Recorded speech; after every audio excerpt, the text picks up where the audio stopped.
Быйыл Астанада айогуна айынын 8-нен 13-нө чейинки аралыгында дүйнөлүк көчмөндөр оюндары өтөт. Ага 85 өлкө катышууга ниеттенүүдө. Анда 3000ге жакын спортчу күч сынашса, ал эми тала оюндарына 100 000ге жакын турист келет деп күтүлүүдө. Борбордо катталган дипломатиялык корпустун өкүлдөрүнүн айтымында бул иш-чара бүтүндөй Борбор Азия аймагында туризмди өнүктүрүүгө чоң салым кошот. Саякатчылар Казакстандын гана эмес, региондогу башка мамлекеттердин да маданий жана тарыхый мурастары менен тааныша алат.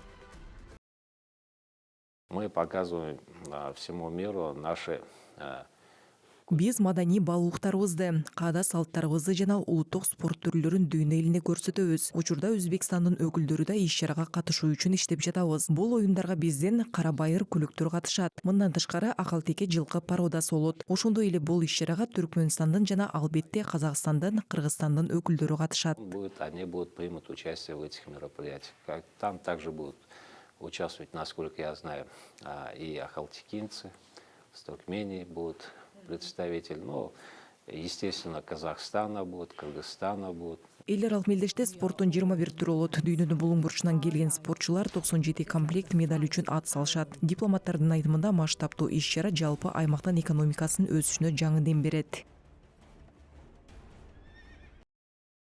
За счет развития туризма у нас... Туризмди өнүктүрүү менен бирге экономикабыздын 17-18ге жакын тармагы күч алат. Башкача айтканда, мындай мультипликативдүү таасир болот. Мейманкана бизнесинен баштап кызмат көрсөтүү тармагы, кол өндүрчүлүктөн тышкары өнөр жай жана айыл чарба тармактары өнүгөт. Местничество идет, и промышленность идет, и развитие сельского хозяйства идет. Дүйнөлүк көчмөндөр оюндары катышуучу өлкөлөрдүн ортосундагы достук мамилелерди бекемдейт. Алдыдагы мелдештерди жайылтууда Казакстандын, Түркиянын, Европанын, Орусиянын, Жакынкы Чыгыштын жана Борбор Азия өлкөлөрүнүн массалык маалымат каражаттары маанилүү роль ойнойт.